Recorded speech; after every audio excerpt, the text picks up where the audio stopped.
levántate, resplandece, porque ha venido tu luz y la gloria de Jehová ha nacido sobre ti. Porque aquí que tinieblas cubrirán la tierra y oscuridad las naciones, mas sobre ti amanecerá Jehová y sobre ti será vista su gloria. He aquí, el Señor derrama sobre las naciones su espíritu. He aquí, el Señor derrama sobre las naciones su espíritu, su gloria. El Ministerio El Amanecer de la Esperanza presenta su programa Voz de Restauración con el pastor Juan Radamés Fernández. Escucha atentamente la palabra que proviene del mismo corazón del Padre para consolar tu vida. A continuación, el pastor Juan Radamés Fernández. Alabo al Señor en mi corazón por esta oportunidad que Él nos concede de estar en comunicación contigo. Ahí donde estás, nosotros desde acá, este mensaje, por la providencia de Dios, ha llegado a tu vida. Y digo ha llegado porque va a ser en el tiempo que tú escuches esta palabra. Y Dios va a usar el medio, ya sea la televisión, nuestra página, la radio, el medio que sea. Dios ha querido que esta palabra llegue a tu vida para bendecirte, porque el Dios que te creó en Cristo Jesús como una nueva creación, envió al Espíritu Santo y ha provisto todo para que tú seas edificado, para que la palabra que sembró en ti permanezca y dé fruto para vida eterna. Él ha prometido no solamente salvarte, sino conducirte como un padre a un hijo a través de todo sendero, de acuerdo al propósito que Él tenga contigo hasta el fin. Nosotros simplemente somos instrumentos para alimentarte. Nos sentimos muy contentos de poder hacer para Dios esa obra. Así que eres bienvenido, bienvenida a nuestra programación Voz de Restauración. Como hacemos siempre, como congregación te invitamos a que juntos estudiemos la palabra de Dios. Bien, mis amados, la porción bíblica en esta ocasión se encuentra en el libro de Levítico capítulo 2, los versos desde el 11 hasta el 13. Levítico 2, 11 al 13 dice: ninguna ofrenda que ofreciereis a Jehová será con levadura, porque de ninguna cosa leuda, ni de ninguna miel se ha de quemar ofrenda para Jehová. Como ofrenda de primicias las ofreceréis a Jehová, mas no subirán sobre el altar en olor grato. Y sazonarás con sal toda ofrenda que presentes, y no harás que falte jamás de tu ofrenda la sal del pacto de tu Dios. En toda ofrenda tuya ofrecerás sal. Que Dios nos bendiga hoy a través de la palabra. El Señor en su misericordia nos sigue enseñando acerca de su deseo y de su preferencia en cuanto a lo que debe ser una ofrenda para Él. Hemos hablado de las 3 medidas de levadura y estamos estudiando acerca de esto. Hablamos al principio de la sal, de lo que significa la sal. Dijimos por qué el Señor no quiere nada que esté leudado en la ofrenda. La levadura en la Biblia es un tipo de pecado, de iniquidad, de hipocresía, de maldad. Representa lo que se descompone, lo que se fermenta, y Dios no quiere nada de eso en su ofrenda. No solamente nos estamos limitando a hablar de la ofrenda como lo que le traemos a Dios cuando adoramos en un servicio de culto, sino lo que es nuestra vida. Nuestra vida es una ofrenda a Dios. La palabra adoración en la Biblia no se limita a cantarle a Dios. No se limita a traer los diezmos al Señor o las primicias. La palabra adoración en la Biblia es una palabra muy amplia en significado. Es una palabra que incluye todo lo que es servicio a Dios. Diga servicio a Dios. Todo lo que es servicio a Dios es adoración. Cuando usted se postra delante de Dios, impresionado por su grandeza, por su misericordia, cuando usted se quebranta y llora por el amor de Dios en su vida, cuando usted se admira por su fidelidad y usted invoca su nombre y da una expresión de gratitud, usted está adorando.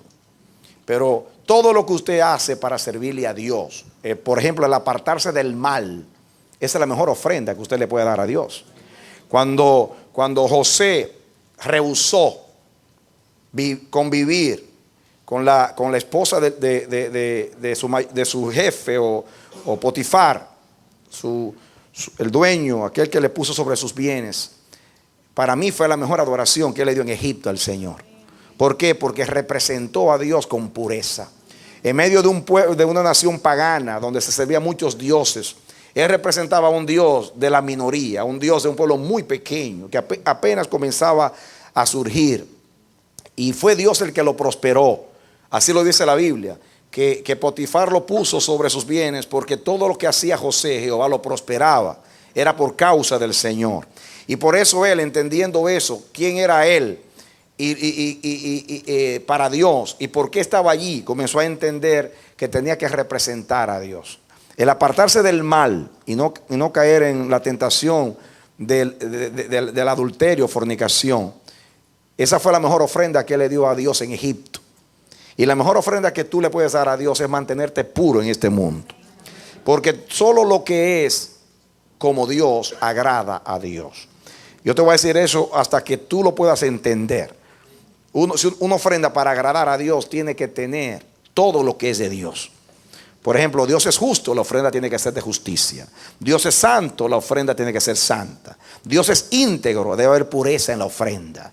Amén. Dios es amor, la ofrenda tiene que ser por amor. Siempre que vaya a ofrendar a Dios, percátese bien que en su corazón usted tiene el mismo corazón de Dios, todo lo que es de Dios. Si no, estamos perdiendo el tiempo. No importa que le traigamos a Dios todas las riquezas del mundo. A Dios no le impresiona la cantidad, lo impresiona el corazón. Amén. Por eso Él nos enseña en la Biblia cuál es su deseo. ¿Qué prefiere Él? ¿Dónde está su corazón? Y aquí Él dice, cuidado, ninguna ofrenda a Jehová, ningún servicio a Dios, para ampliar la palabra ofrendar, ningún servicio a Dios debe ser con levadura. En cambio, todo servicio a Dios debe tener sal, porque la sal es un tipo de algo, de lo que permanece, de lo que preserva. Amén. Cristo le dio una ofrenda a Dios incorruptible. De hecho, por eso cuando resucitó, por eso la ofrenda de Jesús fue tan perfecta. Óyelo bien, en la cruz del Calvario, la ofrenda de Jesús fue tan perfecta, que cuando su cuerpo, donde estaba la ofrenda, porque fue una ofrenda de expiación y de justicia, fue al seno de la tierra, al sepulcro, su cuerpo duró 3 días y en 3 días no vio corrupción, no hubo descomposición. Ustedes saben que en 24 horas ya un cuerpo hay que enterrarlo o prepararlo porque se descompone. El de Jesús duró 3 días sin preparación y no vio corrupción. ¿Por qué? Porque esa ofrenda fue tan perfecta, tan pura, que la tierra ni las bacterias pudieron penetrar en ese cuerpo. Era imposible que su cuerpo viera corrupción. Por eso la iglesia es incorruptible en la gloria de Cristo, en la gloria de la resurrección. Amén. Así debe ser todo servicio a Dios, sin corrupción, sin nada que esté dañado, nada que sea adánico. Entonces, estamos estudiando acerca de la levadura y estamos hablando de las 3 medidas de levadura. Jesús habló de 3 medidas de levadura. En Lucas 12:1 Jesús habló que nos cuidemos de la levadura de los fariseos, que es ¿qué cosa? La hipocresía. Amén. Y hemos hablado acerca de esa medida de levadura. Por ejemplo, dijimos algunas cosas que voy así a mencionar rápidamente. La levadura de los fariseos, o sea, en la manera que los fariseos servían a Dios. De acuerdo a Mateo capítulo 23, dice, ellos usaban su posición como líderes, su autoridad, para engañar a las viudas. Usaban el pretexto religioso, usaban la palabra, traficaban con ella, para que las viudas ricas diesen las propiedades, para ellos disfrutar de esos bienes. Engañosamente. Aparentemente era celo por Dios, pero era celo para ellos. En otra palabra, había avaricia en su ministración. Su esfuerzo y su celo religioso lo usaban para extremismo. Fíjense que en la levadura de los fariseos es la levadura de la religión. Cuando hablemos de los otros dos, de las otras dos levaduras, ustedes van a notar la diferencia entre uno y el otro. El fariseo representa la persona religiosa que es devota, celosa, apegada a la ley, apegada a las letras de la ley, pero que al final de cuentas, sus corazones están dañados. Hay levadura, hay hipocresía, hay maldad, hay engaño. Es un pretexto nada más, es una apariencia nada más. Y eso hacían ellos. Iban al fin del mundo a buscar un prosélito. Aparentemente eran celosos para que la palabra de Dios llegue a los demás, pero lo hacían, dice Jesús, 2 veces hijos del diablo, porque les metían el extremismo religioso. Daba mucha importancia a lo externo y ocultaban y ignoraban, pasaban por alto lo interior, que es lo más importante. Por eso Jesús los consideró como sepulcros blanqueados, muy lindos por fuera, mucha apariencia por fuera, dañados por dentro. Y Dios quiere que aprendamos. No estamos diciendo esto para referirnos a nadie, sino para ministrarnos a nosotros. El espíritu de la religión, aunque abunda tanto en el mundo, está en tu corazón y en el mío. El espíritu de religión comenzó con Adán, cuando se cubrió con hojas de higuera para ocultar la vergüenza de su desnudez. Allí comenzó el espíritu religioso, cuando comenzó a culpar a Eva, la mujer que me diste. Ese es el espíritu religioso, que se oculta su motivación, oculta lo que hay en el corazón, se esconde en las hojas de higuera y en los árboles del huerto. Ese es el espíritu religioso. No es sincero, porque es hipócrita, es engañador. Siempre está ocultando lo que es y proyectando lo que no es. Que Dios nos libre del espíritu religioso que está en todos nosotros.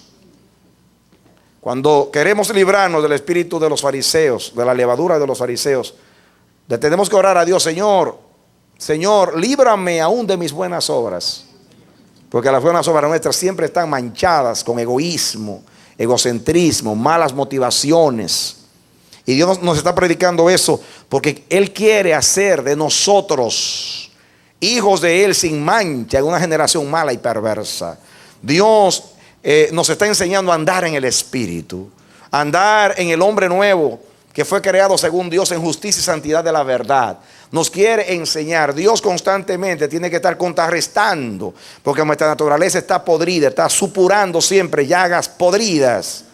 Entonces el Señor tiene que estar constantemente a través de la palabra corrigiendo. La palabra es útil para enseñar, para corregir, para redarguir, para instituir en justicia, para que el hombre de Dios sea perfecto, enteramente instruido para toda buena obra. Amén. No estamos poniendo esta palabra para desnudar a nadie, ni para señalar la práctica de nadie. Estamos aquí para evitar servirle a Dios con levadura farisaica. Queremos ser librados de esa levadura. Queremos que nuestra fiesta al Señor, como dice Pablo, nuestra Pascua sea con ánimo de sinceridad, con masa, una masa limpia, una masa pura, una masa que no esté contaminada ni fermentada con nada dañino, con corazones limpios y sinceros. Amén. Que cuando levantemos manos limpias, sean manos inocentes, y con esas manos podamos entrar al santuario, como decía el salmista: lavaré mis manos en inocencia y entraré a tu altar y te alabaré, oh Jehová. Amén. Que nuestras manos sean limpias y sobre todo nuestro corazón. Bienaventurados los limpios de corazón, ellos verán a Dios. Que Dios nos libre del espíritu de la hipocresía religiosa, de los extremismos, de poner la mirada en las cosas externas, de imponer cargas a los demás que nosotros mismos no tocamos. Que Dios nos guarde de eso. Una cosa peculiar que Jesús señaló de los fariseos era que profesaban ser cuidadores de la herencia de los padres y hasta querían superarlos en su celo, pero llegaron a ser iguales o peores que ellos. Dice Jesús que ellos llenaron la medida de sus padres. Llenaron la medida de sus padres. Que ellos dijeron, si nosotros hubiéramos vivido en el tiempo de nuestros padres, no hubiéramos tratado así a los profetas, no los hubiéramos matado. Sin embargo, Jesús estaba allí y lo querían matar. Estaban diciendo que no iban a ser como aquellos. Sin embargo, tenían el más grande de los profetas con ellos. Y aún en los días de sábados procuraban matar a Jesús. Dice Jesús, ustedes profesan ser cuidadores de los oráculos de Dios, de la palabra de Dios, porque eso era lo que pretendían los fariseos. Entre los fariseos estaban los escribas. Los escribas eran los intérpretes de la ley, eran los conocedores de las letras de la ley, eran parte de la secta de los fariseos. Así que representaban aparentemente el celo de Jehová, el temor de Jehová, los guardianes de la verdad.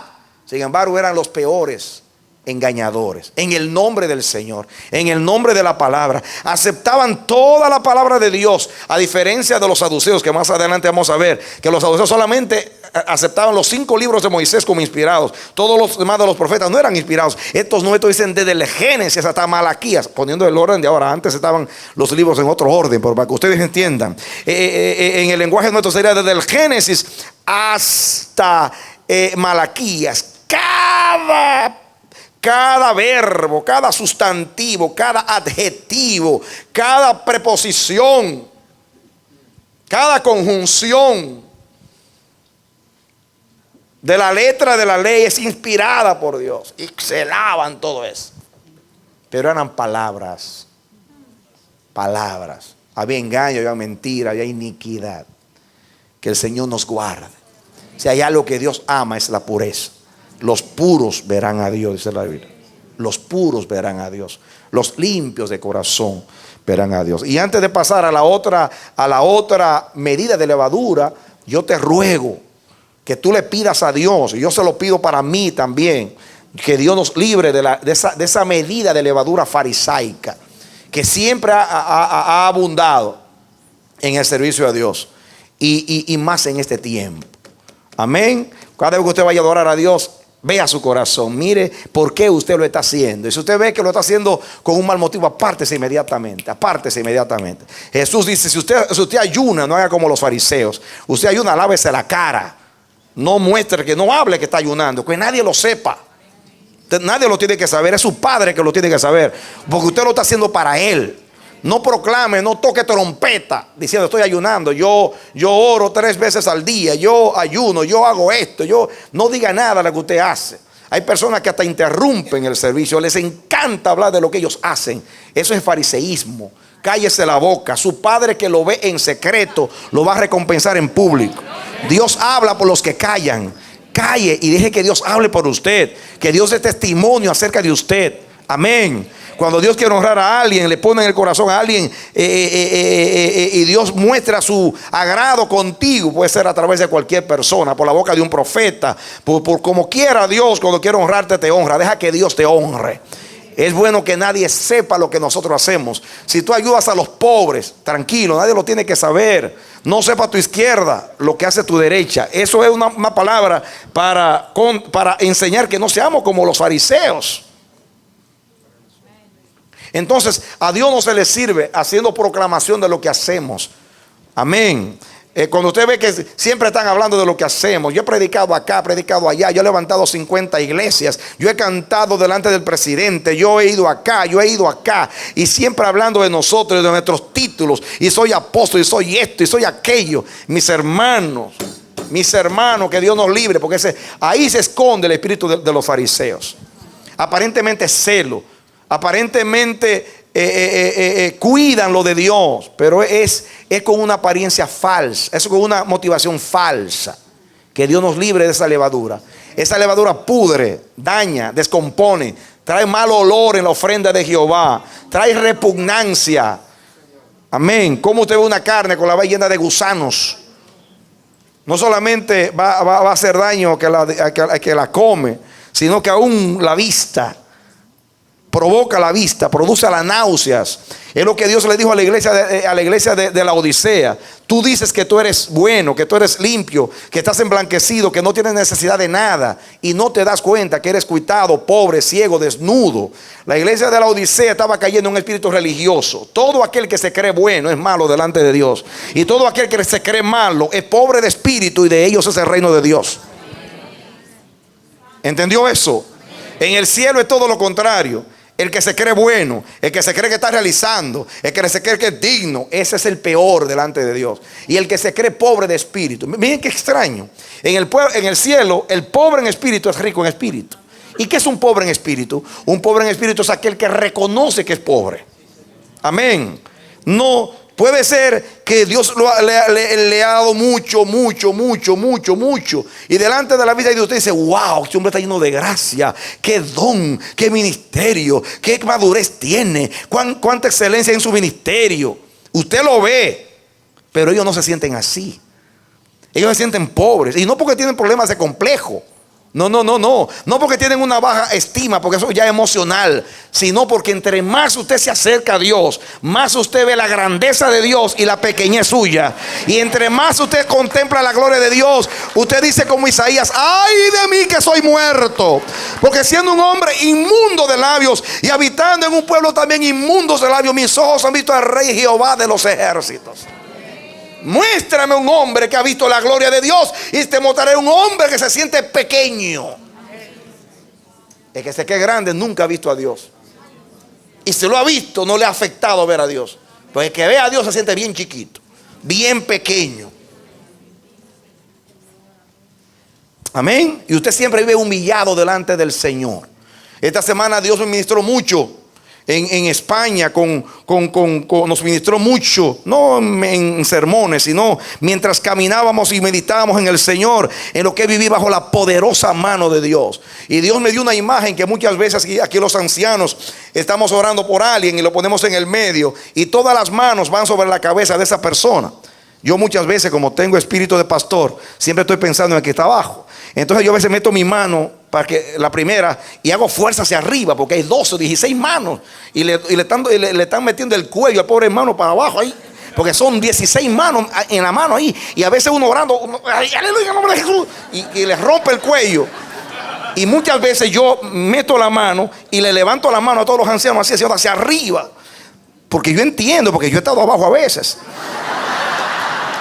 Y yo me he dado cuenta que cuando el peso de 16 manos está sobre tu cabeza, el pobre cuello tuyo tiene que ir al quiropráctico.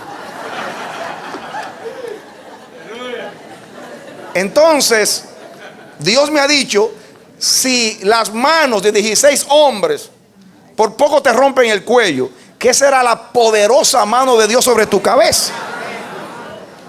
Y mira lo que dice la Biblia: humillaos bajo la poderosa mano de Dios, para que Él os exalte cuando fuera necesario, o cuando llegue el tiempo.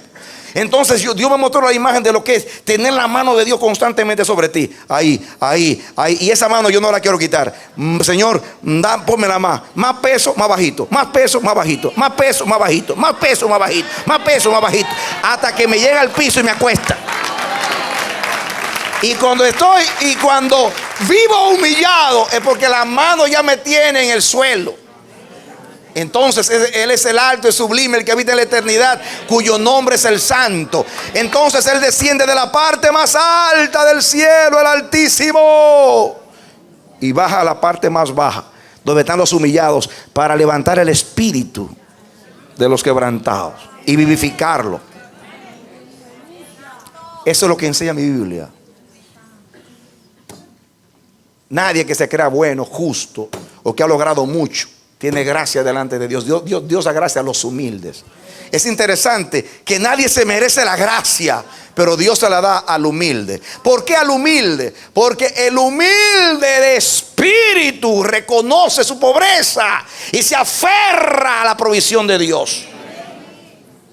Pero el espíritu de la levadura de los fariseos se cree buena. Siempre destaca sus dones, aunque no sean de él, son de Dios. Aún nuestro celo religioso puede estar contaminado. Hay que siempre decirle: Señor, ayúdame, ten misericordia. Ten misericordia. Podemos detenernos aquí en la levadura de los fariseos y decir tantas cosas. Los fariseos ponían carga sobre los demás. ¿Saben ustedes el espíritu correcto? El espíritu correcto es que si Dios pone demandas sobre mí, que son grandes, esas demandas son para mí. Y cuando usted tiene el Espíritu de Cristo, usted no le pone las demandas suyas a los demás. Usted tiene misericordia. Y usted dice: a mí Dios me ha puesto una demanda bien grande y tengo mucho celo por Dios, pero yo voy a tratar de que llegue en medida a los demás para bendecirlos. Amén. Y usted tiene el Espíritu que usted exonera de culpa a los demás, porque el amor cubre multitud de faltas. Amén. Multitud de faltas. Delante de Jesús no se podía criticar a nadie. Criticaron a María. ¿Y qué dijo el Señor? Ella ha tomado la mejor parte, la cual no le será quitada. Toda persona, aquella mujer que vino, la estaban acusando delante de Jesús, y él dijo: el que de usted esté libre de pecado, tire sobre ella la primera piedra. Delante de Jesús no se podía criticar a nadie, porque siempre sacaba una virtud de esta persona. Él es abogado de los que no se defienden. Pero el espíritu fariseo siempre está acusando a los demás, y poniendo cargas sobre los demás, y exigiendo de los demás, y esperando de los demás. El espíritu de Cristo es distinto. El espíritu de Cristo perdona, exonera, cubre de pecado. Amén. Fue la actitud de Sem cuando vieron y Jafet, cuando vieron a su padre desnudo. ¿Qué hicieron? ¿Qué hizo Cam? Lo que hizo fue exponer la desnudez de su padre. El religioso hace eso, siempre está criticando a los demás y señalando las faltas de los demás. ¿Saben ustedes por qué? Porque en el espíritu religioso, yo viví en medio de la religión por muchos años. Y las malas noticias eran buenas noticias. Por ejemplo, cuando se decía que un pastor cayó en adulterio, ese era el tema. O cualquier persona, hermano, que cayera. Y en un sentido se sentía una alegría por dentro. Porque era como que estamos compitiendo y el que venía cerca de mí, que me estaba alcanzando, cayó. Significa que yo corro más que este. Ahora luzco yo más, porque ya él no puede hablar de mí, ya él no puede competir conmigo, ya él se ve como un caído, ya perdió su reputación. Así que como yo no he caído, entre comillas, yo me siento, así es. Y se sentía como una alegría cuando alguien caía o cometía un error. Porque ese es el espíritu, porque hay una competencia espiritual, hay una competencia que yo soy mejor que tú. Cuando debiéramos de llorar cuando un hermano cae. Porque si un hermano cae, significa que el cuerpo de Cristo ha sido lastimado, herido. Eso le hace daño a todos y le hace daño a la causa de Cristo. Amén. Y cuando ve usted a alguien caído, no diga nada, tírale el manto encima, cúbrele la desnudez para que nadie lo sepa. Porque no solamente perjudica al hermano, sino que hiere a Cristo, y contra el amor estamos pecando. Ese es el espíritu de Cristo. Eso es sal, hermanos. Porque la sal preserva, la sal cuida. La sal hace que permanezca lo bueno. Que Dios nos libre de este espíritu. Espíritu de la apariencia, de la forma, de lo externo. El espíritu de competencia, el espíritu de las comparaciones. Siempre en la iglesia debe estar el espíritu de Cristo. Hay lugares donde nadie se atreve a decir yo pequé. Porque decir yo pequé significa que lo van a crucificar como Jesucristo. La iglesia tiene que haber un ambiente donde los pecadores puedan venir y decir: he pecado contra el cielo y he pecado contra ti. Perdóname y límpiame la sangre de Jesús, porque este es un hospital y yo he venido para que el médico, el único sano, Jesucristo, me sane. Pero en el espíritu religioso nos queremos buenos y justos y nadie se atreve a decir: hermano, yo caí, hermano, yo fallé, hermanos, oren por mí, yo le he fallado al Señor. Tiene que haber ese ambiente en la iglesia. La iglesia es un hospital. Todos estamos enfermos y el único sano es Jesucristo, y la única medicina es Él. Entonces debe haber un ambiente donde podamos reconocer, hermanos, que hemos fallado y saber humillarnos delante de la presencia del Señor. El que encubre sus pecados, dice la Biblia, no prosperará, pero el que lo confiese y se aparta alcanzará misericordia. Nunca puede ser el orgullo más grande, de ninguna manera, que tu necesidad de ser perdonado. Jamás, jamás. Hay personas que lo pierden todo por no reconocer. Se le hace tan difícil decir: yo cometí un error, cuando Dios no ocultó nunca los errores de sus héroes. La Biblia habla de Abraham, el padre de la fe, el amigo de Dios, y ahí está en la Biblia sus errores. Dios no ocultó los errores de Abraham. Ahí están en la Biblia. Dios no dejó de amar a Abraham, de admirarlo y de decir cosas tan lindas acerca de él, porque haya cometido errores. Cuando Dios nos eligió, sabía quiénes éramos nosotros. Él sabe a quiénes eligió. De hecho, Él no elige nunca lo bueno. Él elige lo vil, lo menospreciado, lo que no es, para deshacer lo que se cree que es, a fin de que nadie se jacte en su presencia. Amén. Esto no justifica el pecado, pero le da la esperanza a los pecadores de encontrar perdón, restauración y salvación en Cristo Jesús. Y esa puerta siempre tiene que estar abierta, porque ya Cristo la abrió y está abierta de par en par, para que usted venga y lave sus pecados de sus obras muertas y siga adelante y se anime de nuevo en el perdón de Dios y en el gozo de la salvación. Que usted nunca pierda el gozo de la salvación porque es débil. Que nunca se desanime porque es débil, porque Cristo es fuerte y Él ha vencido por usted. Y eso es lo que enseña el bendito evangelio del Señor. Sepamos humillarnos, seamos sensibles a la voz del Espíritu Santo. No andemos más en engaño y mentira. No ocultemos más los harapos de nuestra vergüenza. Cuando algo está podrido se guarda. A medida que pasan los días, el olor es más fuerte y la podredumbre es más fuerte. Y por eso es que los que guardan sus pecados son delatados. ¿Saben por qué? Porque mal olor los delata. Cuando usted guarda algo de mal olor, tarde o temprano va a salir. Por más que usted lo oculte, puede meterlo en una caja fuerte y puede ponerle llave y va a salir de mal olor. Es mejor decir: mire, tengo un problema, ore por mí. Eso, hermanos, Dios da gracia a los humildes. Cuando usted es humilde, usted reconoce que usted falló, que usted es débil. Eso lo levanta. ¿Qué es lo que hace delante de nuestros ojos la diferencia entre Saúl y David? No era que Dios amaba más a David que a Saúl. No es eso, hermanos. De hecho, a Saúl se le dio la misma oportunidad. Dios le dijo a través de Samuel: si tú obedeces mi palabra, yo te voy a dar una posteridad y tus hijos se van a sentar en el trono. Se lo dijo. Pero claro, no fue elegido por Dios, fue elegido por el pueblo. Eso es otra cosa. Pero David no solamente era amado por Dios, tenía el corazón de Dios. Cuando fallaba lo reconocía. Estaba más interesado en la gloria de Dios que en su reputación. Y usted lo lee en el Salmo 51. Él decía: contra ti solo he pecado, he hecho lo malo delante de tus ojos, para que tú seas reconocido justo en el juicio y yo pecador. Cuando usted va frente a un juez y usted, siendo culpable, se declara inocente, usted está diciendo que el juez que lo está acusando es el culpable. Y cuando usted se cree bueno, usted está diciendo que Dios es malo. Por eso David decía que tú solo seas reconocido justo en el juicio. Por eso confieso mi pecado, para que tú solo seas el justo y yo el pecador. Que Dios no ve siempre ese espíritu. Espíritu que reconoce. Espíritu que reconoce.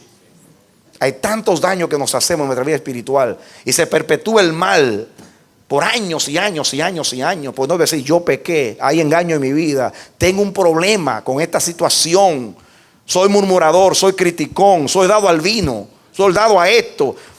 Nunca un alcohólico dice que es alcohólico. Nunca lo dice. Hay problemas con reconocer que es alcohólico. Porque ama tanto el alcohol, su cuerpo ya se lo pide y no dice, yo tengo un problema, déjame buscar ayuda. Entonces hay que tener esa percepción para oír al Espíritu cuando nos dice necesitas ayuda. Amén. Yo no he venido aquí simplemente a darte revelación acerca de los fariseos. El propósito de este mensaje es que se acabe ya en la iglesia la levadura de los fariseos. No queremos la hipocresía en el culto de Dios. No queremos el engaño en el culto de Dios. Hay que sacarlo. Preferimos todos ser débiles, hasta llorar, hasta secarnos nuestras lágrimas, llorando en nuestra debilidad, pero aferrados a la potencia de Cristo.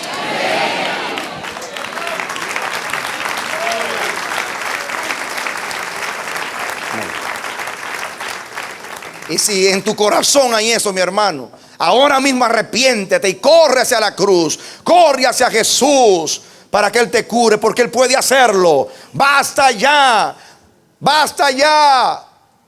Dice el Señor, basta ya. No es necesario ocultarnos en las hojas de higuera y en los árboles del huerto. Salgamos a oír la voz al que nos llama. A decir, aquí estoy, Señor, necesitado, pobre, cuitado. Soy lo que soy, pero envíate desde el cielo a Jesucristo. Él es mi justicia. Él me lava de mis pecados, me viste con su justicia y pone el óleo en mi cabeza para que sean limpios siempre mis vestidos y en mi cabeza siempre hay aceite.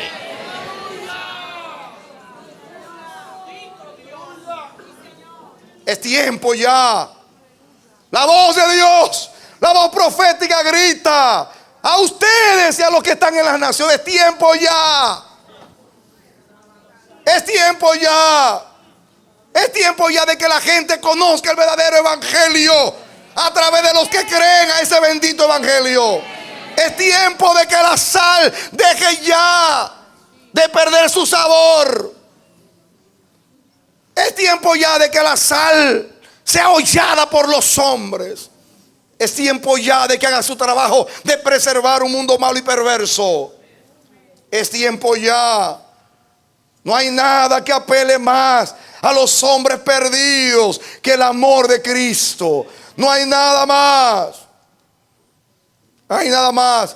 Nunca. La palabra de Dios dice que en los últimos días vendrán blasfemos. Blasfemos. Antes por lo menos la gente no creía en Cristo, pero respetaba a Cristo. Ahora filman películas diciendo que era un adúltero con María Magdalena. Y hay una que va a salir por ahí, que es la blasfemia más grande de este siglo, que no me atrevo ni a decirte lo que van a insinuar en esa película. ¿Saben por qué? ¿Saben por qué tanto blasfemos? ¿Saben por qué? Porque los que deben defender con una vida semejante a la de Cristo, a Dios, no lo están haciendo.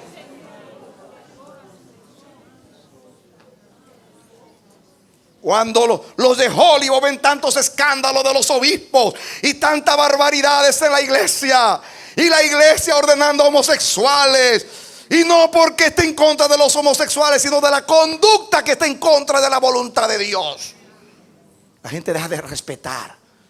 Antes por lo menos se había respeto. No creo en nada de Cristo, pero respeto. Ahora no hay respeto. Hay blasfemia. Y el que es de Dios, el que es de Dios tiene que sentir en su corazón.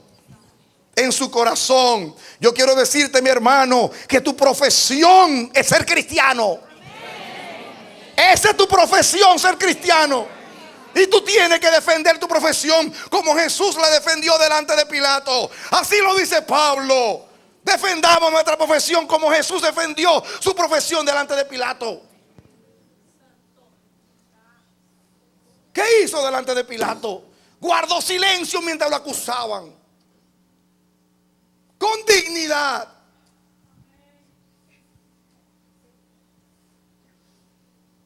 Supo callar cuando había que callar. Y supo defender cuando tuvo que defender. Cuando Pilato le dijo, a mí no me haces caso, no me oyes a mí, no me contestas a mí, no sabes tú que yo te puedo condenar o te puedo perdonar. Ahí no podía callar. Le hizo un momentito. Tú me estás diciendo a mí que tiene autoridad sobre mí. Tú no sabes quién tú eres ni quién yo soy. Tú no tienes ninguna autoridad sobre mí, a menos que el Padre que está sobre todo te la dé. Y el que te entregó a ti, el que me entregó a mí, tiene mayor pecado que el que tú mismo tienes. Los hombres de Dios saben cuándo hablar y saben cuándo callarse. Y cuando Caifás hacía su simulacro delante de todos con testigos falsos, él estaba en silencio hasta que le dijo: te conjuro por el Dios vivo que me digas, ¿eres tú el Cristo? Y ese que le dijo a sus seguidores: no se avergüencen de mí, ahora no podía callar. ¿Tú quieres saber quién yo soy? Yo soy el Cristo, y desde ahora vas a ver el cielo abierto. Y un día tú me verás a mí venir en las nubes del cielo. Y Apocalipsis dice que los que los traspasaron lo verá. Caifás lo verá aquel día y sabrá que ese humilde nazareno era el Hijo de Dios.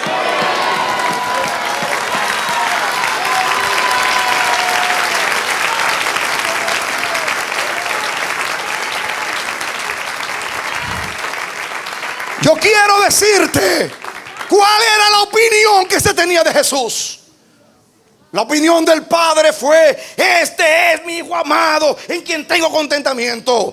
La opinión de Gabriel fue, le dijo a María: y de ti saldrá el que será el Santo de Dios. Y el testimonio de los demonios era: tú eres el Santo de Dios que ha venido antes de tiempo. Y Pilato: me lavo las manos, soy inocente de la muerte de este justo. Y el ladrón en la cruz le dijo al otro: tú y yo estamos aquí porque lo merecemos, pero este hombre es inocente.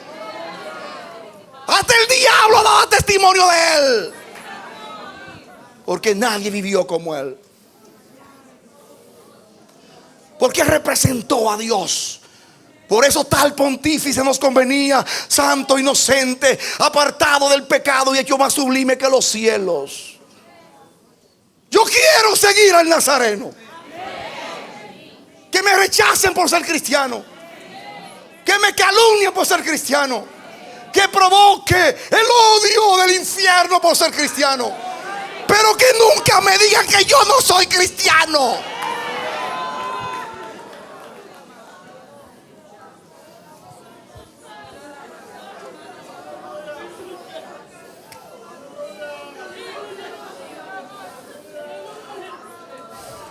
Hace 2 semanas, en un momento bien hermoso con mi esposa, le hice una pregunta que la sorprendí.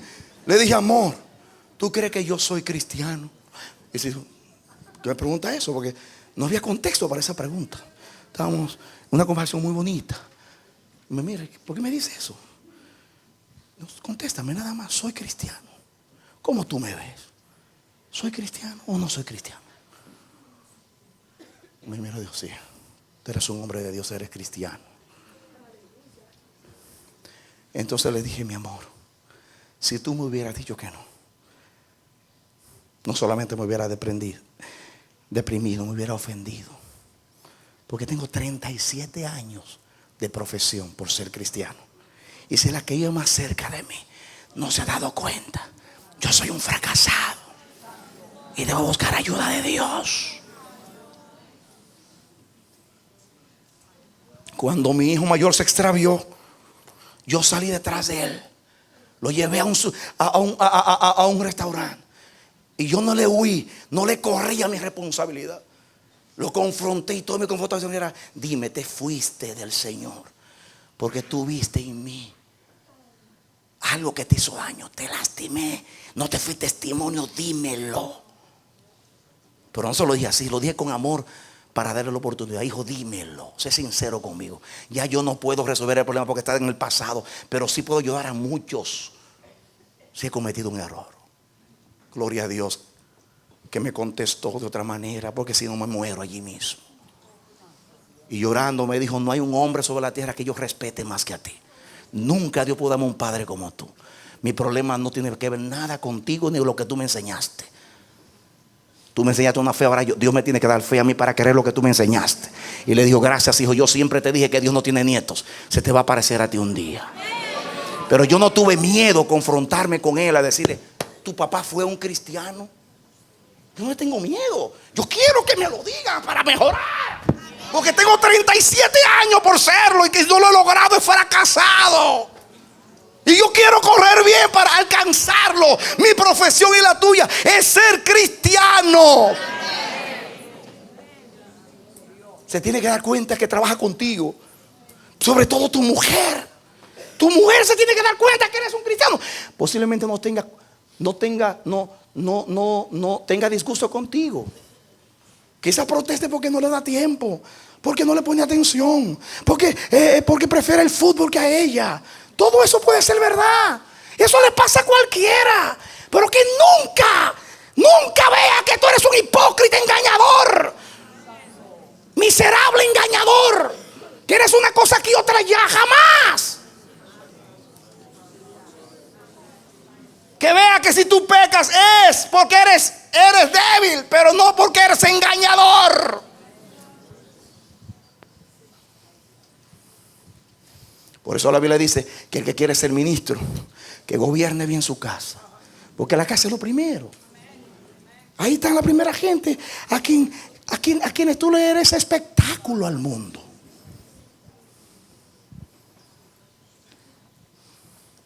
Si alguien me dijera a mí que soy feo, que soy estúpido, que soy bruto, que soy que quizá me entristezca. Pero si me dice usted es un hipócrita, usted no es cristiano, ahí me mataría a mí. Porque toda mi vida he vivido para ser un cristiano. Y todo mi esfuerzo para ser un cristiano. Y cuando yo veo que no estoy siendo un cristiano, lloro, me deprimo. A mí no me deprimo cualquier cosa, pero cuando yo le fallo a Dios, aunque sea con una tontería, me paso la noche llorando. Porque quiero ser cristiano. Yo quiero ser cristiano. Yo le ruego a Dios que tú nunca me idealices. Pero si un día me recuerda un hombre que amó a Dios y le temió y quiso agradarle, aunque no lo haya logrado, pero lo deseó. Por lo menos tenía el querer, aunque no lo haya logrado.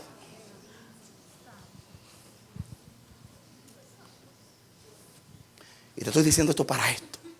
Yo juzgo a los hombres por eso. Yo no juzgo a los hombres por tener debilidades, porque todos tenemos debilidades. Yo juzgo a los hombres si teme a Dios o no teme a Dios, si es íntegro o no es íntegro. Esa es mi manera de evaluar a los hombres. Porque nosotros ninguno pasamos el examen. Todos somos débiles. Todos debíamos de avergonzarnos de lo que somos.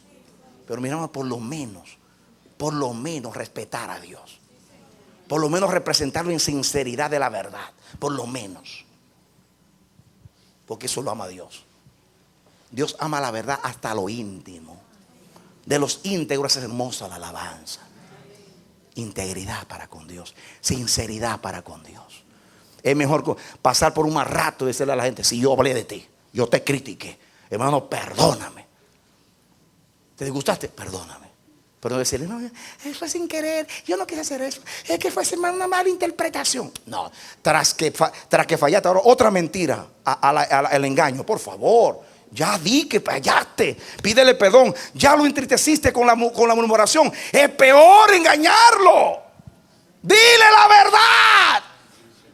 La verdad nos hace libres.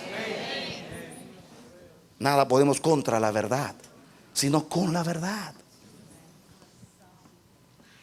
No podemos estar arrastrando las cadenas toda la vida.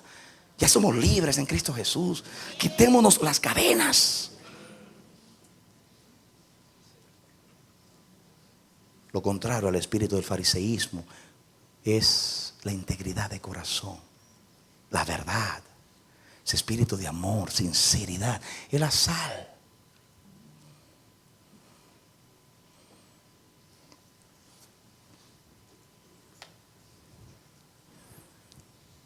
Vamos a la otra medida de levadura.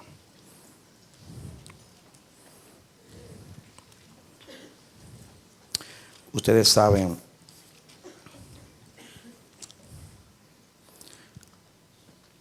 Mateo 16, versículo 6. Y Jesús les dijo: mirad, guardaos de la levadura de los fariseos. ¿Y qué? Y de los saduceos. Ustedes se van a dar cuenta que la otra levadura también está mezclada con las otras dos están mezcladas con los fariseos. Cuando dice guardaos de la levadura de los fariseos, ahora de los saduceos. ¿Cuál es la característica de los saduceos? Bueno, Los saduceos eran la secta o el partido de los sacerdotes, de la aristocracia, de la clase alta sacerdotal.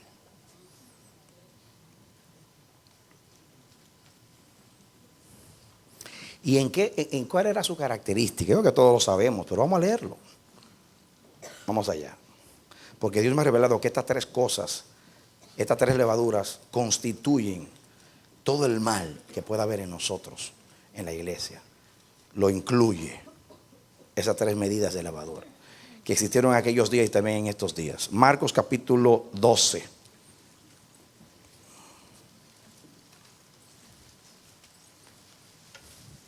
Dice aquí, 12, Marcos 12.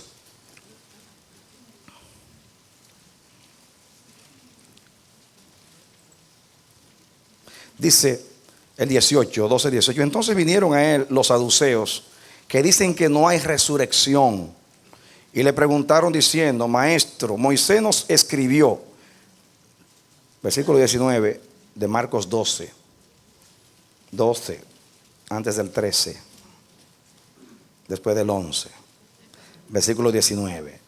Maestro, Moisés nos escribió que si el hermano de alguno muriere y dejase esposa, pero no dejare hijos, que su hermano se casase con ella y le levante descendencia a su hermano.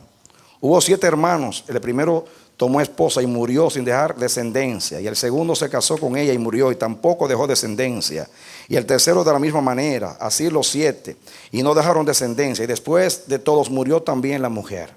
En la resurrección, pues, cuando resucite, ¿de cuál de ellos será mujer, ella mujer, ya que los 7 la tuvieron por mujer?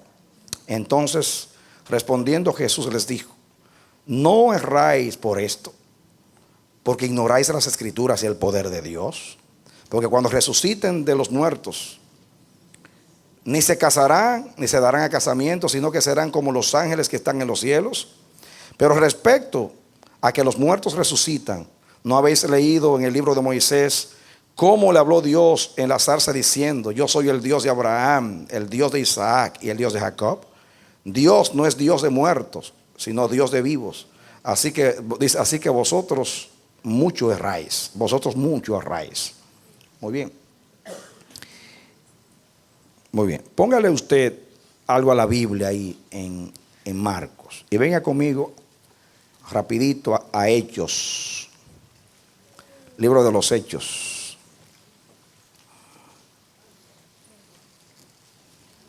Capítulo 23. Hechos 23. Hechos 23,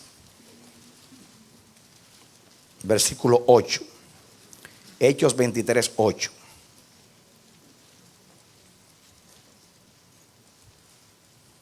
Pablo estaba siendo juzgado y él vio que habían fariseos y saduceos. Entonces, con mucha sabiduría, dijo que él era fariseo porque lo fue una vez, y que él creía en la esperanza de la resurrección. Dice el versículo 7, cuando dijo esto, se produjo disensión entre los fariseos y los saduceos, y la asamblea se dividió. Porque los saduceos dicen que no hay resurrección, ni ángel, ni espíritu. Pero los fariseos afirman estas cosas. ¿No creen en qué? No tengo ustedes. Nada que fuese sobrenatural, ni resurrección, ni ángel, ni espíritu. Escuchen, hermanos, escuchen. Ya vimos la levadura de los fariseos, que es religiosa. Son los ceradores, los que cuidan la Biblia, la verdad, las tradiciones, para que nadie se aparte. Imaginen ustedes que eran estrictos, que no se lavaban las manos hasta 7 veces, según la tradición de los ancianos, para cuando iban a comer. En fin, bien meticulosos con las letras y las cosas. Los que se representaban el celo y los que se consideraban los preservadores de la palabra de Dios. Ahora está el otro lado. Los saduceos eran sacerdotes. ¿Qué eran cosas? Sacerdotes. Y de la alta clase.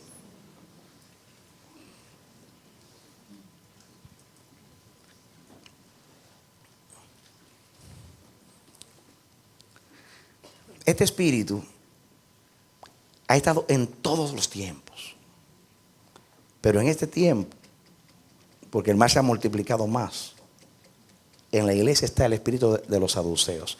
Y saben ustedes, no, el espíritu de los saduceos no está en la iglesia, en los chiquitos, en los pequeños. Está en los altos, en la clase alta, en los sacerdotes, aristócratas. Lo primero, mire cómo se manifiesta ese espíritu, que el Señor me hizo identificarlo.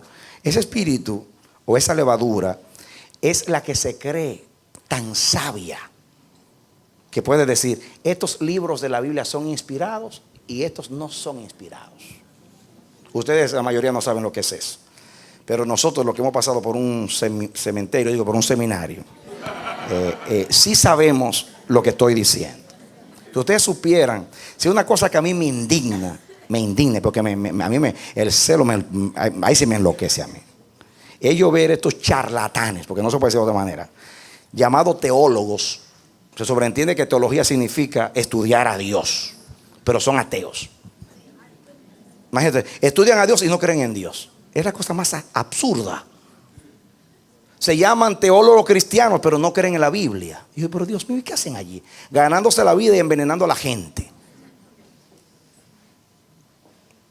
Y usted lo ve analizando los libros de la Biblia como si fuera los libros de Homero, la Ilíada de la Odisea. Y la hermenéutica, que el dios Hermes, porque según Platón la hermenéutica es las leyes,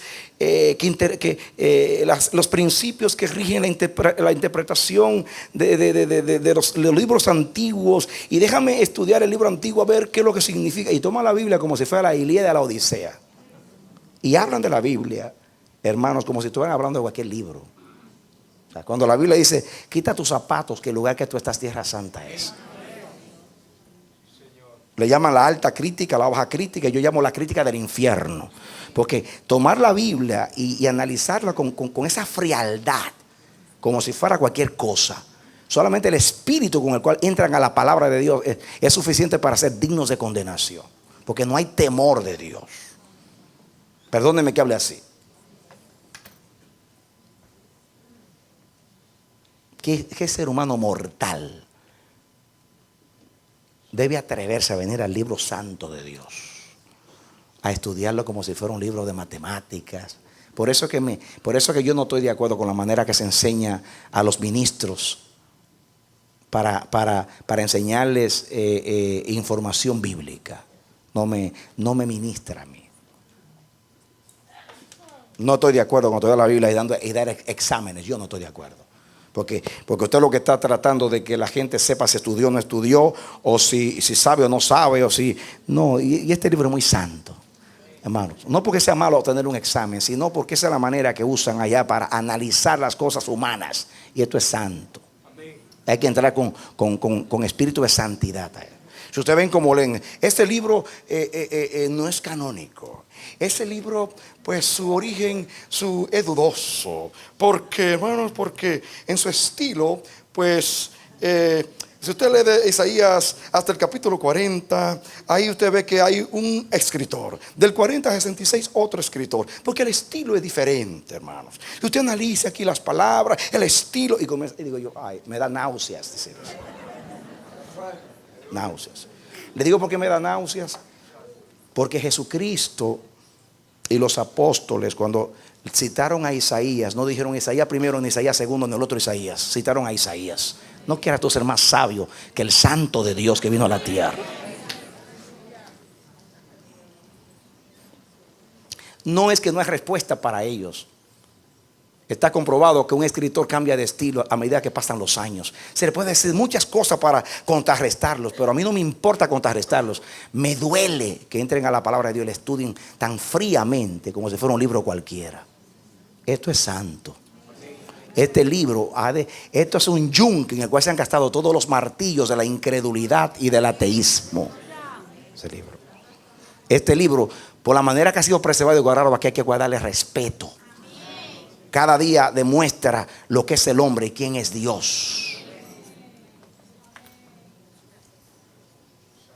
Y yo te advierto, porque el Espíritu me lo ha revelado, que hay un espíritu de incredulidad en los medios masivos de comunicación que te quieren hacer dudar de la palabra de Dios. Y está en Discovery Channel, y está en National Geographic, y está en todos esos canales llamados científicos que te tienen un montaje. Y como la mayoría de ustedes no ha estudiado la Biblia, te meten gatos por liebres. Y son tan astutos que te presentan al principio toda la cosa muy buena, así, tú, qué lindo, a la Biblia, qué lindo. Y al final te invitan a un experto ateo, que muchas veces es un teólogo de una vez atea. Y el tipo viene y te comienza a decir, no, porque no está comprobado, qué sé yo qué, por allá. Y al final termina con una duda tremenda de la palabra. Y tú, y no sabes que te están mandando un mensaje. Miren, hermanos, hay un montaje. A mí me da pena que estamos ciegos. Ciegos estamos, hermanos. Yo venía en el avión, iba en el avión para España, estaban dando una película. Y ahí entre sueños, con el audífono, miraba de vez en cuando, me dormía y miraba. Pero ya pude captar el significado de la película. No tengo el tiempo. Pero una película que no, yo decía, Dios mío. Y en mi país dicen, le llamaban clavos a las películas malas. Aquello era una pata de cabra, con la cual se sacaban los clavos.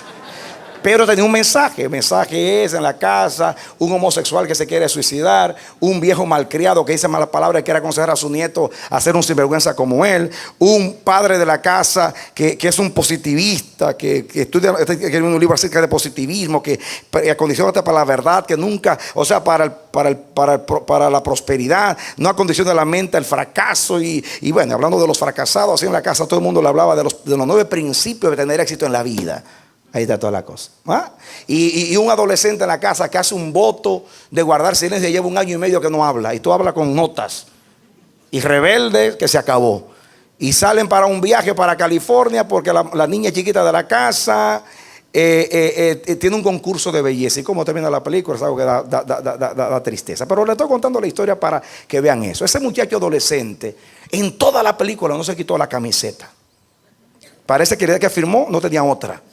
Porque no se la quitó, dormía con ella, se levantaba con ella. Y todos los diálogos era con la misma camiseta blanca, con un asunto acá. Pero ¿qué pasa? Camino a California, se le daña el van.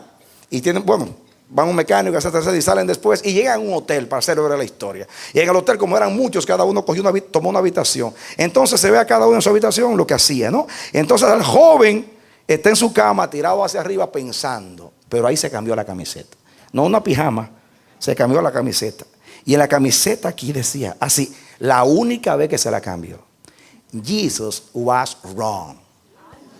Le pusieron la cámara y cambió la escena y ya se acabó. Y al otro día la misma camiseta blanca que tenía siempre.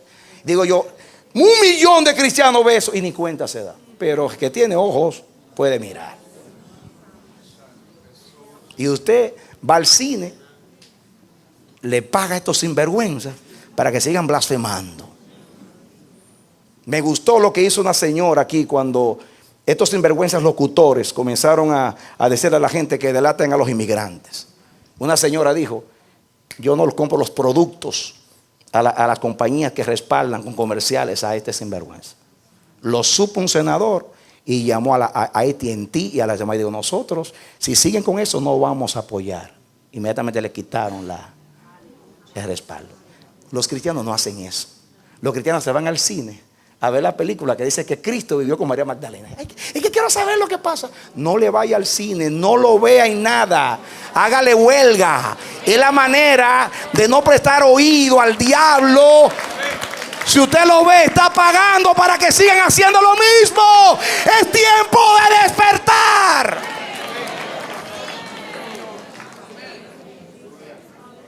¿Cómo voy yo ahí a ver una blasfemia contra mi Cristo? Contra la verdad de Dios. Pero somos más políticos y más otra cosa que cristianos. Pero como nuestra primera profesión es ser cristiano, vivimos como cristianos. Hágale la huelga a todo lo que blasfeme el nombre de Cristo. Hágalo por dignidad. Apague la televisión. Yo no te escucho más. Y así estamos reprendiendo ese espíritu. Porque ese espíritu está en el mundo hoy. El espíritu de los saduceos. Todo lo que es sobrenatural. Es increíble. Hay una pregunta que Jesús hizo, que esa pregunta a la iglesia le ha pasado por alto. De hecho, yo nunca he escuchado a nadie predicar un sermón de este texto. Nunca. Jesús dijo: cuando el Hijo del Hombre venga, ¿encontrará fe en la tierra?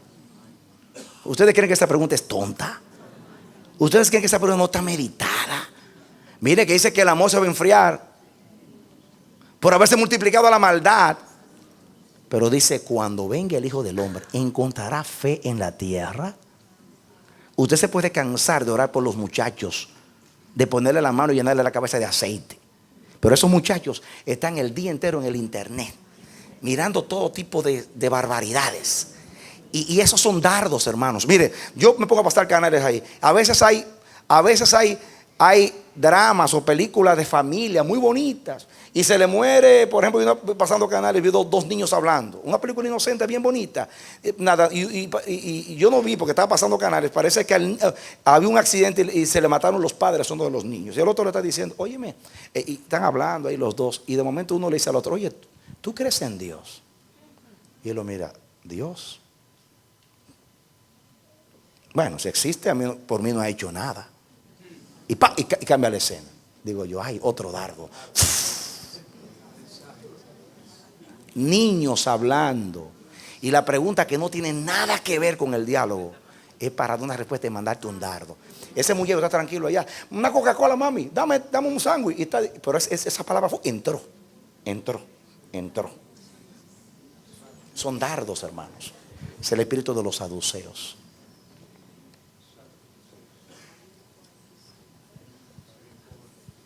Si los seminarios tienen algo bueno, la incredulidad se lo quita.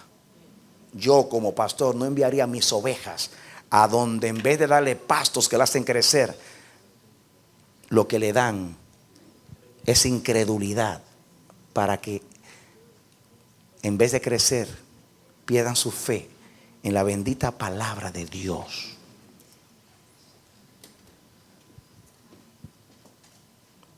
Que Dios nos libre del espíritu de incredulidad. Y a mí me llama la atención que el espíritu de incredulidad no estaba en los pequeños, estaba en los sacerdotes, ministros, en la clase alta. Porque cuando usted crece, usted se cree que usted tiene derecho a dudar, a sembrar dudas acerca de la palabra de Dios.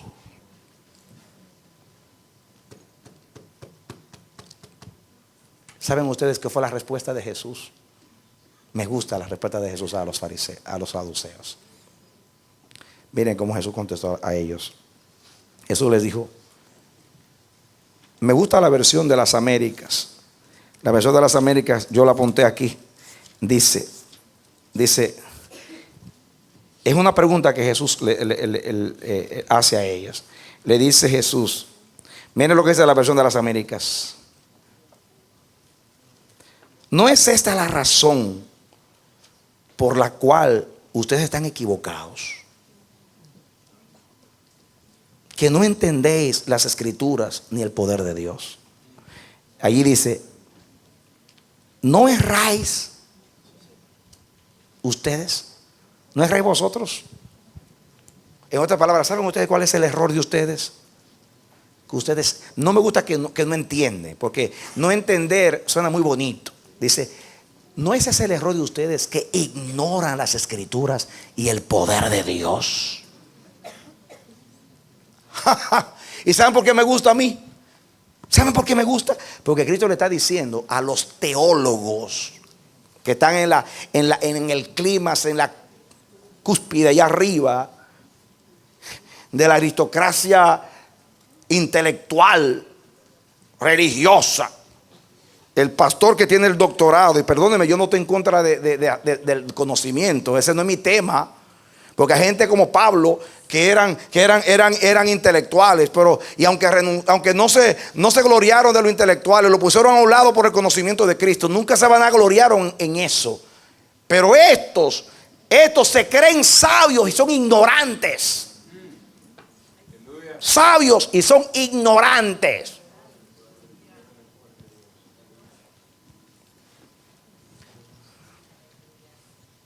¿Cuál es el error de ustedes? Que ustedes creen que saben y ustedes ignoran lo que es la escritura y lo que es el poder de Dios. Lo ignoran. Por eso no creen, porque lo ignoran.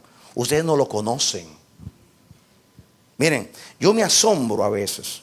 Yo estaba días atrás viendo un programa de esto, creo que Discovery Channel, que estaban hablando de unos científicos que están yendo. Ustedes saben que ahora hay programas que se ponen a estudiar las casas que están embrujadas y ponen equipos para sonido y qué sé yo, para mostrar los efectos del asunto, ¿eh?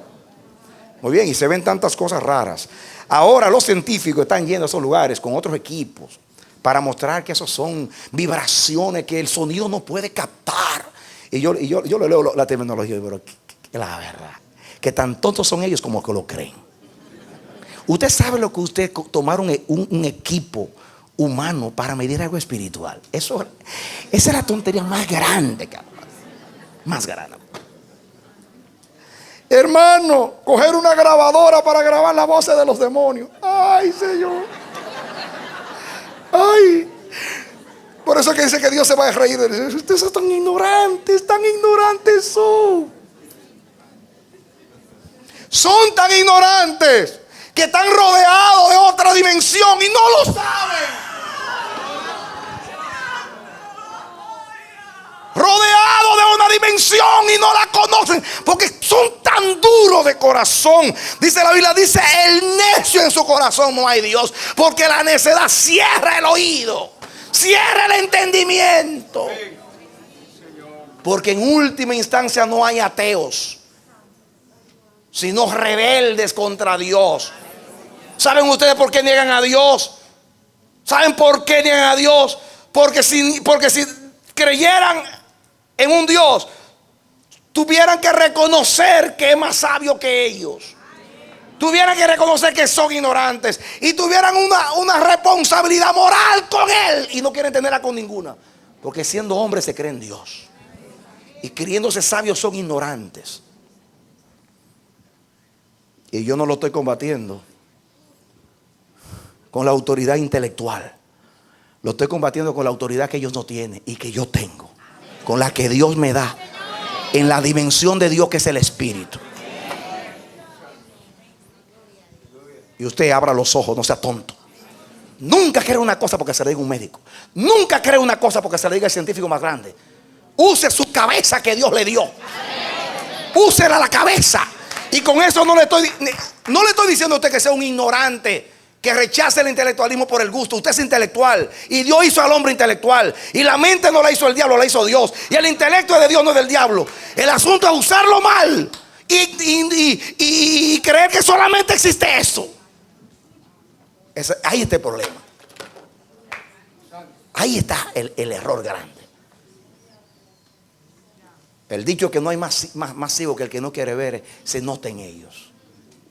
Yo decía, Dios mío, qué ignorancia.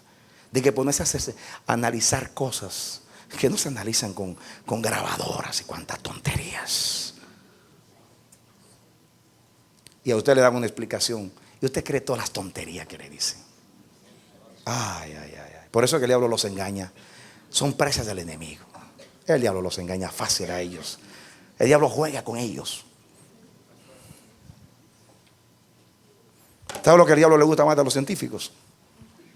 Que se ríen en el infierno.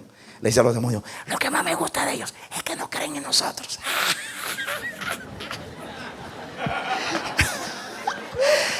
Viven metidos estudiando y no creen.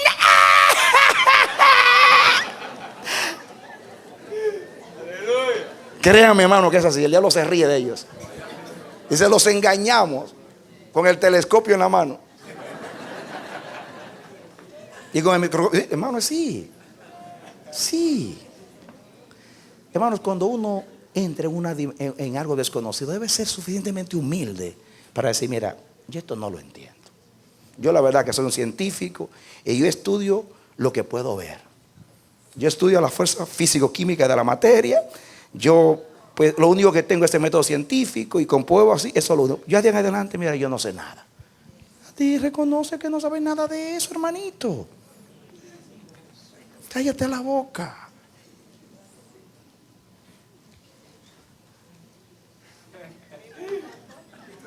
Si no tienes una explicación para algo, ¿por qué ponerte de necio a dar explicaciones si no las tienes? Es que es una teoría, pero tú no la llamas teoría, tú la presentas como ciencia. Cuidado con el espíritu saduceo. Ignoran las escrituras y el poder de Dios. Miren, le voy a decir algo. Yo a veces le digo a Dios, Dios mío,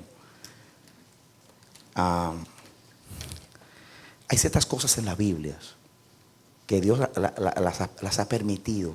No tengo que entender detalles porque no tengo el tiempo. Y yo digo, Dios, ¿por qué tú hiciste eso? Porque eso como que se presta para las dudas. Dice Dios, ¿o acaso no habéis leído lo que dijo Jesús? Cuando le preguntaron, ¿por qué hablas por parábolas? Dice, para que viendo no vean y oyendo no entiendan. Porque este pueblo es duro de corazón.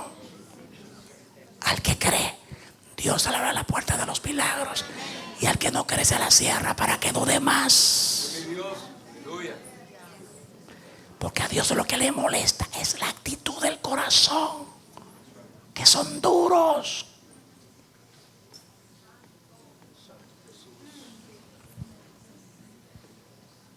Al final el último problema es del corazón.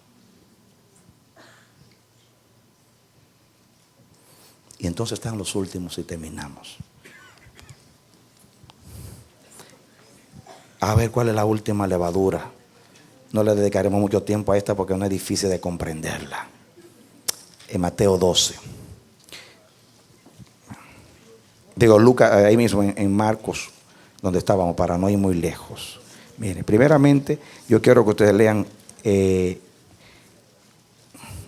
Marcos 8. Ahí, terminamos acá. Versículo 15. Dice, y él les mandó diciendo, mirad, guardaos de la levadura. Miren otra vez, de los fariseos. ¿Y la levadura de qué? De Herodes, o sea, de los herodianos. Miren que cada uno dice, guardaos de la levadura de los fariseos y los saduceos. Siempre combinado, porque es espíritu religioso. Es que se mezcla. De los fariseos con los herodianos, que son los de Herodes. Ahora, el partido de Herodes, que ahí vienen los herodianos. Ya le dijimos en el primer mensaje que ellos siempre andaban tratando de hacer caer a Jesús con cosas.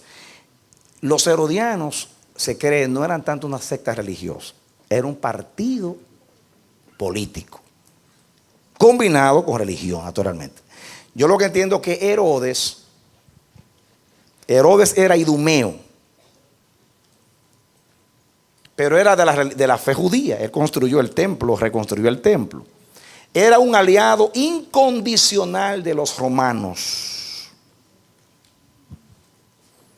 Y parece que inventó un partido. Dice, ya tengo a los fariseos acá y tengo a los saduceos acá y son espina a mi costado. Voy a inventar mi propio partido o mi propio grupo, los herodianos. Y por ser seguidores de Herodes, tenían el espíritu de Herodes. Ahora, los herodianos, mis hermanos, era la levadura del secularismo, de la mundanalidad y de la liviandad. Por ejemplo, miren el capítulo 12 de Marcos, ahí mismo, un poquito más adelante. Ahí donde hablaba de los saduceos, mírenlo a ellos. Marcos 12. ¿Ya lo tienen? Muy bien. Miren lo que dice, para que entendamos el 12 de Marcos. Y procuraban prenderle porque entendía que decía contra ellos aquella parábola, pero temían a la multitud y dejándole se fueron. Escuchen el 13. Y le enviaron a algunos de los fariseos y de los herodianos para que le sorprendiesen en alguna palabra. Viniendo ellos, le dijeron, maestro, sabemos que eres hombre veraz y que no te cuidas de nadie. Miren la diplomacia, hermanos, miren el lenguaje, mira qué lindo. Óigame, sabemos que eres hombre veraz y que no te cuidas de nadie. Porque dice, porque no miras la apariencia de los hombres, sino que con verdad enseñas el camino de Dios. Wow. Nadie había dicho cosas de Jesús más lindas que esa. Estaban hablando verdad, pero ocultaban una trampa, como los políticos. ¿Es lícito dar tributo a César o no? ¿Daremos o no daremos? Tú que no te cuidas de los hombres y que habla la verdad, no importan las consecuencias, dinos, ¿es lícito? Viene la respuesta de que lo sabe todo, más el percibiendo la hipocresía de ellos. Y por eso es que Dios nos manda a nosotros a percibir. Más el percibiendo la hipocresía de ellos, les dijo: ¿por qué me tentáis? Traedme la moneda para que la vea. Y ellos se la trajeron. Y les dijo: ¿de quién es esta imagen en la inscripción? Ellos dijeron: de César. Respondiendo Jesús, les dijo: dad a César lo que es de César y a Dios lo que es de Dios. Y se fueron, dice, y se maravillaron de él. ¡Qué bueno maestro! De los herodianos se dice lo mismo que de Herodes. Procuraban la paz a cualquier costo. Procuraban la paz a cualquier costo. Esta gente representa, miren, Jesús dijo de Herodes: díganle a esa zorra. ¿Cómo llamó Jesús a Herodes? ¿Y qué es una zorra, hermano? ¿Por qué se distingue un zorro? ¿Pues? No, mal olor es otra cosa. Su astucia. Cuando alguien sabe, ese tipo es un zorro. Astucia. Pero astucia para engañar. Los herodianos eran políticos, eran diplomáticos. Miren cómo se encuentran, que vienen donde ti te halagan primero. Óyeme, la verdad que no hay un ministro en la ciudad como tú. Yo creo que tú eres un apóstol. La verdad que tienes mucho de profeta. Y como pastor ni se diga. Como evangelista, qué unción. Como maestro, qué revelación. Wow.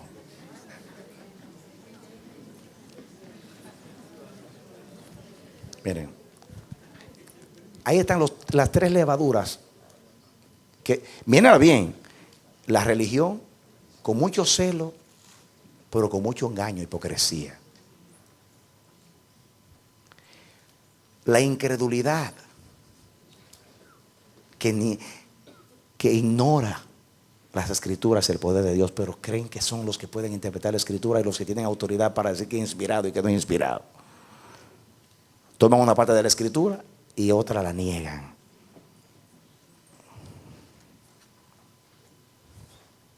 Religión, incredulidad intelectual, una mente, y el espíritu de la mundanalidad o liviandad. Política, que hoy abunda tanto en la iglesia. Política. Se compromete a la verdad por un interés. Se guarda un interés, una avaricia, y se usa para los herodianos. Querían mantener en el poder a Herodes y querían, escuchen hermanos, es increíble que siendo judíos estén tratando de defender al opresor para tener beneficios. Eran mejor los celotes, que por lo menos eran revolucionarios, que creían en una idea. Pero estos no, estos andan buscando su conveniencia. Y Roma era nuestra conveniencia. Mientras los fariseos eran bien estrictos, estos eran bien livianos. Nada era nada. El asunto es tener paz. El asunto es tener armonía. El asunto es la convivencia pacífica. Lo importante es el respeto entre todos. Hay que mantener este orden de cosas y la prosperidad que tenemos hasta ahora. ¿Ah? Pero sacrificando los principios, sacrificando el propósito. ¿Han visto ustedes la liviandad? Para gente que, mientras los fariseos todo era pecado, para estos nada era pecado. Liviandad, secularismo, diplomacia. Porque el interés no es espiritual, el interés es secular.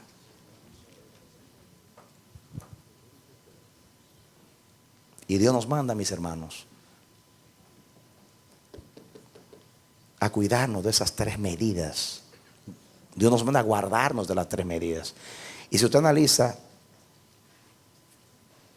esos 3 grupos, esas 3 levaduras, en realidad no falta nada en la iglesia. Están los 3 ahí: la religión, la incredulidad y la liviandad. Este lo cree demasiado, este lo duda y este no cree en el diablo. Porque lo que anda buscando son intereses personales.